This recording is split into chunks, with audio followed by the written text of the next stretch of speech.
Se jkunu qed jibdew jingħataw servizzi ġodda ta' saħħa mentali fl-MCAST, il-Junior College u l-Università ta' Malta, fejn l-istudenti se jkunu jistgħu jipparteċipaw f'workshops dwar stress, sleep u time management, jitkellmu f'peer support groups u jirrikorru għal terapija individwali f'każ ta' ansjetà kbira, depressjoni, trauma jew eating disorder.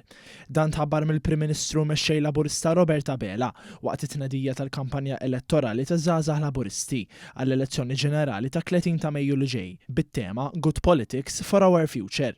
Waqt attività li ġabret mijiet ta' żgħażagħ il-Prim Ministru faħħar il-ħidma ta' żgħażagħ Laburisti, filwaqt li għal darb'oħra ċenna l-impenn tal-Partit Laburista li jkompli jgverna fl-interess ta' kull individwu Malti u Awċi, irrispettivament int min int għax int Malta u l-ħolma tiegħek hi l-proġett tagħna.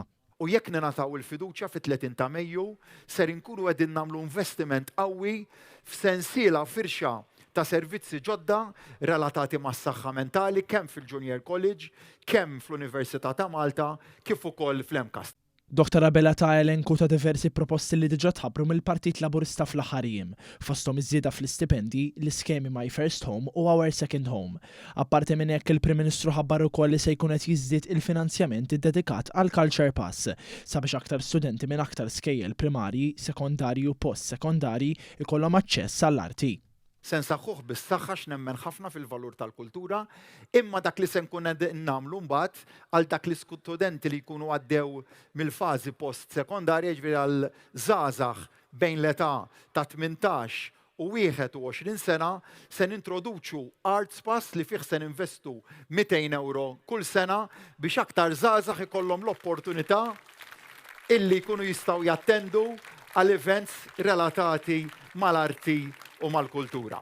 Intant Dr. Bela temma l-darb'oħra b'assigurazzjoni li Gvern Laburista jkompli jkun miegħek f'kull pass tal-ħajja. Wassal ukoll l-intervent tiegħu il-President ta' żgħażagħ Laburisti Miguel Bela li nnota l-inizjattivi li qed isiru biex iħejju proposti innovattivi.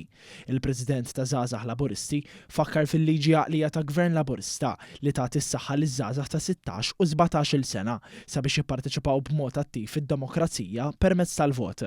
U aċċenna sabiex kulħadd jaqsam il-ħsibijiet tiegħu mal-Partit Laburista għax dan hu partit tan-nies li jara l-preżent u anke l-futur ta' ġenerazzjonijiet il-koll bħala priorità. Issa l-ħolma tal-Partit Laburista rridu nagħmluha ir-realtà li ngħixu aħna ta' kuljum u dik irridu nagħmluha bil-vot tagħna fit-30 ta' Mejju. Għaliex importana minn da kollu aħna ser nikkonvinċu.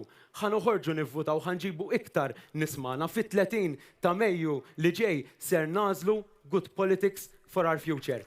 Grazzi. Grazie.